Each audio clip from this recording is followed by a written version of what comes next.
Pink Floyd began as a rock band, but became something much larger, a sound, a mood, and almost a world of its own. Their music was not built only around catchy choruses or radio-friendly singles. It was built around atmosphere, long instrumental passages, philosophical questions, and a sense that an album could feel like a journey. From the London underground of the 1960s to stadiums filled with elaborate lights and massive stage designs, Pink Floyd helped redefine what rock music could be. Their story is also full of tension, creative breakthroughs, mental health struggles, shifting leadership, bitter departures, and unexpected reunions. To understand Pink Floyd, you have to see them not just as a band, but as a constantly changing experiment. The band formed in London in 1965 with Syd Barrett on guitar and vocals, Nick Mason on drums, Roger Waters on bass and vocals, and Richard Wright on keyboards and vocals. This original lineup arrived at a moment when British youth culture was exploding with new ideas. Psychedelic music was still developing, and Pink Floyd quickly became one of the first British groups associated with that scene. Their early performances were not ordinary rock shows. They used extended improvisations, unusual sounds, and light projections that turned concerts into immersive experiences. In small clubs and underground venues, audiences encountered music that seemed to stretch time, blur structure, and create strange mental landscapes. At the center of the earliest Pink Floyd was Syd Barrett. He was charismatic, imaginative, and unpredictable, with a songwriting style that blended childlike wordplay, surreal imagery, and a distinctly English sense of eccentricity. Under Barrett's leadership, the band released two hit singles in 1967, Arnold Layne and See Emily Play. These songs were short enough for the pop charts but strange enough to stand apart from mainstream music. That same year, Pink Floyd released their debut album, The Piper at the Gates of Dawn. It captured the band's psychedelic identity with whimsical lyrics, spacey textures, and experimental energy. For many listeners, it remains a snapshot of a brilliant young songwriter at his creative peak. But the first version of Pink Floyd could not last. Syd Barrett's mental health deteriorated, and his behavior became increasingly difficult for the band to manage. By the end of 1967, David Gilmour joined on guitar and vocals, initially to help support live performances as Barrett became less reliable. In 1968, Barrett left the band. This was more than a lineup change. Pink Floyd lost their main songwriter, their early frontman, and the personality that had shaped their first identity. Many bands might have collapsed after losing such a central figure. Instead, Pink Floyd entered a transitional period, searching for a new direction and learning how to survive without the person who had defined them. After Barrett's departure, Pink Floyd did not immediately become the band known for The Dark Side of the Moon or The Wall. They experimented. Albums such as A Saucerful of Secrets in 1968 showed them moving away from Barrett's whimsical psychedelia toward longer, darker, more atmospheric compositions. The band also composed film scores, which helped sharpen their ability to create mood and texture rather than just conventional songs. By the time they released Meddle in 1971, Pink Floyd had begun to find a powerful new voice. The long-form track Echoes pointed toward the future, patient, spacious, mysterious, and emotionally expansive. The band was discovering that repetition, silence, and sound design could be as important as lyrics. As the band's music evolved, Roger Waters became increasingly important as a lyricist and conceptual force. Waters was not just writing songs, he was shaping themes.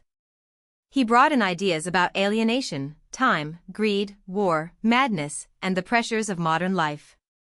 This shifted Pink Floyd from a psychedelic jam band into an album-oriented group with big, unified statements. The other members were essential to the sound: Gilmour's expressive guitar, Wright's atmospheric keyboards, and Mason's steady, understated drumming gave the music its emotional space. But Waters increasingly provided the conceptual framework. This balance between collective sound and individual vision would produce some of the band's greatest work, while also planting seeds of conflict. In 1973, Pink Floyd released The Dark Side of the Moon, the album that transformed them into global superstars. Its themes were universal: time slipping away, money corrupting human values, mental strain, death, and the quiet pressures that shape everyday life. What made the album extraordinary was how seamlessly it flowed.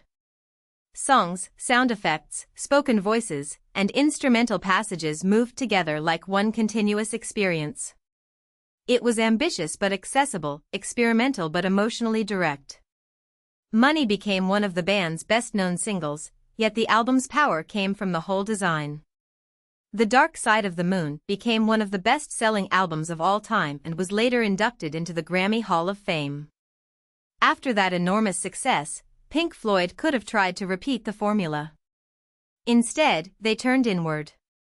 Wish You Were Here, released in 1975, reflected on absence, the music industry, and the memory of Syd Barrett.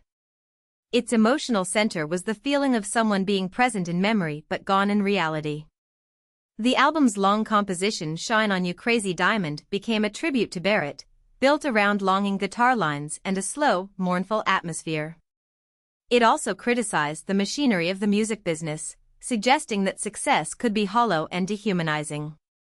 In many ways, Wish You Were Here showed Pink Floyd processing their own history, fame, and guilt through sound. The late 1970s brought even sharper social commentary. Animals, released in 1977, presented a bleak view of society using animal metaphors to describe power, obedience, and exploitation. Then came The Wall in 1979, one of Pink Floyd's most famous and dramatic works. Conceived largely by Roger Waters, it told the story of isolation, a person building a psychological wall between himself and the world after trauma, pressure, and emotional damage. The song Another Brick in the Wall, Part 2, became a major hit, but the album itself was a full narrative. Its themes of alienation and authoritarian control reached far beyond rock audiences. In 1982, the film Pink Floyd, The Wall extended that vision and won 2 BAFTAs. The bigger Pink Floyd became, the more strained the relationships inside the band grew. Creative control, personal tensions, and different visions for the future pushed the members apart. Richard Wright left the band in 1981, a major loss given how central his keyboards were to the group's atmosphere. Roger Waters then left in 1985, believing Pink Floyd had run its course. But David Gilmour and Nick Mason continued under the Pink Floyd name, later rejoined by Wright. This led to a new era with albums such as A Momentary Lapse of Reason in 1987 and The Division Bell in 1994. These records were supported by major tours, proving that the Pink Floyd identity still had enormous global power. Even after years of conflict, Pink Floyd's history included moments of reunion and reflection. In 2005, David Gilmour, Nick Mason, Richard Wright, and Roger Waters performed together at Live 8, a global awareness event.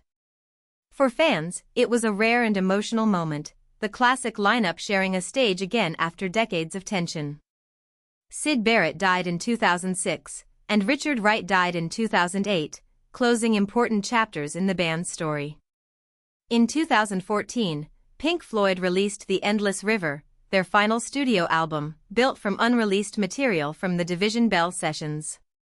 It felt less like a new beginning and more like a farewell to the band's atmospheric, instrumental side. Pink Floyd's legacy is measured not only in record sales, though those are enormous, more than 250 million records sold worldwide. 4 of their albums topped the US Billboard 200, and 5 topped the UK Albums Chart. The Dark Side of the Moon and The Wall stand among the best-selling albums ever, both honored in the Grammy Hall of Fame. The band was inducted into the US Rock and Roll Hall of Fame in 1996 and the UK Music Hall of Fame in 2005. In 2008, they received the Polar Music Prize for their contribution to the fusion of art and music. But the deeper legacy is this: Pink Floyd proved rock could be cinematic, philosophical, immersive, and emotionally vast. Their music still feels like entering another dimension. If you found this helpful, please like this video and subscribe for more explainers.